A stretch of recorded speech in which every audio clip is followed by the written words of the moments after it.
સુરતમાં આ વખતે બોર્ડનું પરિણામ 86.4% નોંધાયું છે, જેમાં 81,652 વિદ્યાર્થીઓ પરીક્ષામાં બેઠા હતા અને તેમાંથી 6,475 જેટલા તેજસ્વી તારલાઓએ A1 ગ્રેડ પ્રાપ્ત કરીને ઝળહળતી સફળતા મેળવી છે. આજે પરિણામ જાહેર થતાં જ અનેક પરિવારમાં દિવાળી જેવો માહોલ જોવા મળ્યો. ગુજરાત માધ્યમિક અને ઉચ્ચતર માધ્યમિક શિક્ષણ બોર્ડ દ્વારા માર્ચ 2026ની ધોરણ 10 SSCની પરીક્ષાનું પરિણામ જાહેર કરવામાં આવ્યું છે. આ વર્ષે સમગ્ર રાજ્યમાં વિદ્યાર્થીઓએ ઉત્કૃષ્ટ પ્રદર્શન કર્યું છે, જેમાં સુરતની જાણીતી મૌની ઇન્ટરનેશનલ સ્કૂલે પોતાની શૈક્ષણિક શ્રેષ્ઠતા સાબિત કરવા ઝળહળતી સફળતા મેળવી છે. મૌની ઇન્ટરનેશનલ સ્કૂલના મેનેજિંગ ડાયરેક્ટર શ્રી JB પટેલે મીડિયા સામે વાતચીત કરતા ગૌરવભેર જણાવ્યું હતું કે આ વર્ષનું પરિણામ ગત વર્ષ કરતાં વધુ શ્રેષ્ઠ રહ્યું છે. શાળાના કુલ 129 વિદ્યાર્થીઓએ A1 ગ્રેડ મેળવીને મેદાન માર્યું છે, જ્યારે 163 વિદ્યાર્થીઓ A2 ગ્રેડ સાથે ઉત્તીર્ણ થયા છે. શાળાની તેજસ્વી વિદ્યાર્થીની બામરોલિયા જેની અનિલભાઈએ 600માંથી 588 ગુણ મેળવીને 98% સાથે શાળાનું ગૌરવ વધાર્યું છે. મારું નામ JB પટેલ સાહેબ, મૌની ઇન્ટરનેશનલ સ્કૂલના મેનેજિંગ ડાયરેક્ટર. આજે SSC બોર્ડનું પરિણામ આવ્યું. આ પરિણામ મારી શાળાની જો હું વાત કરું તો 129 વિદ્યાર્થી A1 લાવ્યા છે અને 163 વિદ્યાર્થી A2 લાવ્યા છે. શાળાની વિશેષથી વાત કરું તો 9 વિદ્યાર્થી ગણિતમાં 100 લાવ્યા છે, 32 વિદ્યાર્થી વિજ્ઞાનમાં 100 લાવ્યા છે, 13 વિદ્યાર્થી સમાજમાં 100 લાવ્યા છે, 15 વિદ્યાર્થી સંસ્કૃતમાં 100 લાવ્યા છે અને આ વર્ષે અમે એક નવો સબ્જેક્ટ ઉમેર્યો તો IT સબ્જેક્ટ.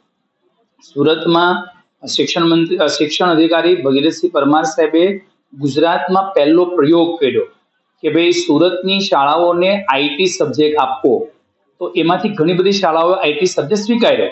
તો મારી સ્કૂલમાં પહેલી વખત 26 વિદ્યાર્થી IT સબ્જેક્ટમાં બેઠા, એમાંથી 15 વિદ્યાર્થીઓ A1 ગ્રેડ પ્રાપ્ત કર્યો છે અને એક વિદ્યાર્થીએ IT-માં 100માંથી 100 માર્ક્સ પ્રાપ્ત કર્યા છે. આજના રિઝલ્ટના અનુસંધાને હું કહું ને તો સમગ્ર ગુજરાતની અંદર A1 ગ્રેડની સંખ્યા તો ખૂબ વધી છે. સુરત માટે હું જો સ્પેશિયલ કહું ને તો એક સમય એવો હતો કે સુરત એટલે ડાયમંડ સિટી, સુરત એટલે સિલ્ક સિટી. એક સમય એવો પણ આવ્યો કે સુરત એટલે ચાર્ટર્ડ એકાઉન્ટન્ટનું હબ અને હવે સુરત એટલે A1 ગ્રેડનો હબ, સુરત એટલે એજ્યુકેશનનું હબ. હું એવું કહી શકું કે સુરતની તમામ શાળાના સંચાલકોને અભિનંદન આપું છું, શિક્ષકોને અભિનંદન આપું છું કે બધી શાળાઓની મહેનતને કારણે સમગ્ર ગુજરાતમાં. મારું નામ કાતરિયા તમન્ના અશોકભાઈ છે. હું મૌની ઇન્ટરનેશનલ સ્કૂલમાં ઇંગ્લિશ મીડિયમમાં ભણી રહી છું. હું આ સ્કૂલમાં 10 વર્ષથી ભણી રહી છું અને અત્યારે મારા SSC બોર્ડમાં રિઝલ્ટ 3 સબ્જેક્ટમાં 100 out of 100, મારા PR 99.87 છે અને મારા પર્સન્ટેજ 97 છે. I am very grateful for all the faculties of my school. They have given us constant support and guidelines. I am really grateful to JB sir.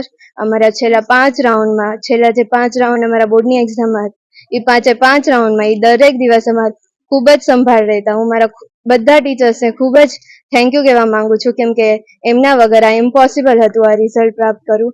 So thank you Mauni international school. હું આ સ્કૂલમાં 10 વર્ષથી ભણી રહી છું અને હું આ સ્કૂલમાં વધારે 11-12 સાયન્સમાં પણ હું અહીંયા જ કરવા માંગુ છું અને હું JB સરને ખૂબ જ થેન્ક યુ કહેવા માંગુ છું. એમને એટલી સારી સ્કૂલ બનાવી, અમને એટલો સપોર્ટ કરે છે. So thank you everybody. Thank you to our teachers.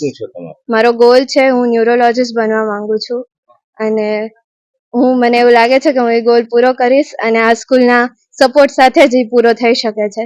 So thank you Mauni international school. Thank you JB sir. Thank you to my all 10th teachers અને થેન્ક યુ ટુ એવરીબડી.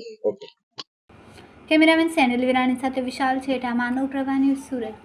અમારા વિડીયોની નવી update મેળવવા માટે subscribe કરો માનવ Prabha news ચેનલને.